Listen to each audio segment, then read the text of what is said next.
Mark here. I wanted to show you how I remove stuck brake drums. This was a good opportunity since this particular axle was on the bench, get a little more light on the subject, and a little easier to see. So these brake drums, both the front and the rear, they like to stick right around the edge between the hub and the drum.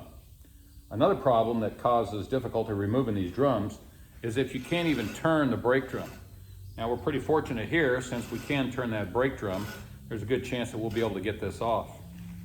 So this part here can be lubed up ahead of time.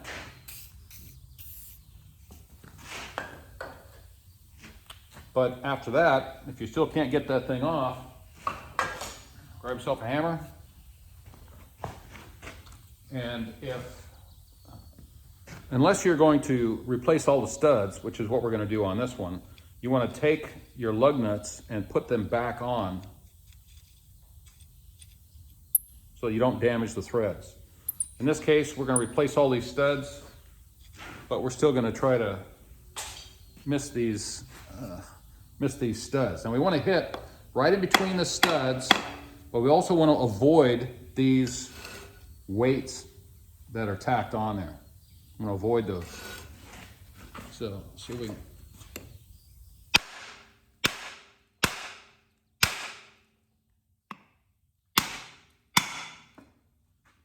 That sounded good. Feel loose now. Give yourself a piece of wood. Tap it from the back.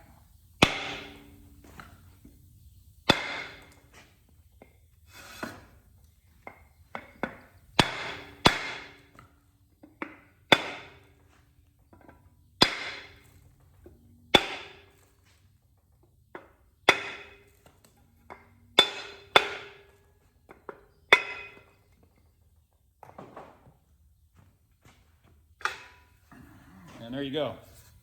So sometimes there'll be so much wear on these drums that there's a lot of wear here and very little wear on the edge. That'll create a land that will catch those brake shoes and try to keep them from releasing that drum.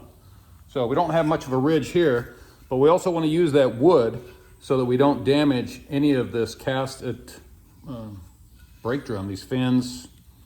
You don't want to bust those off. So anyway, that's how I pulled that off.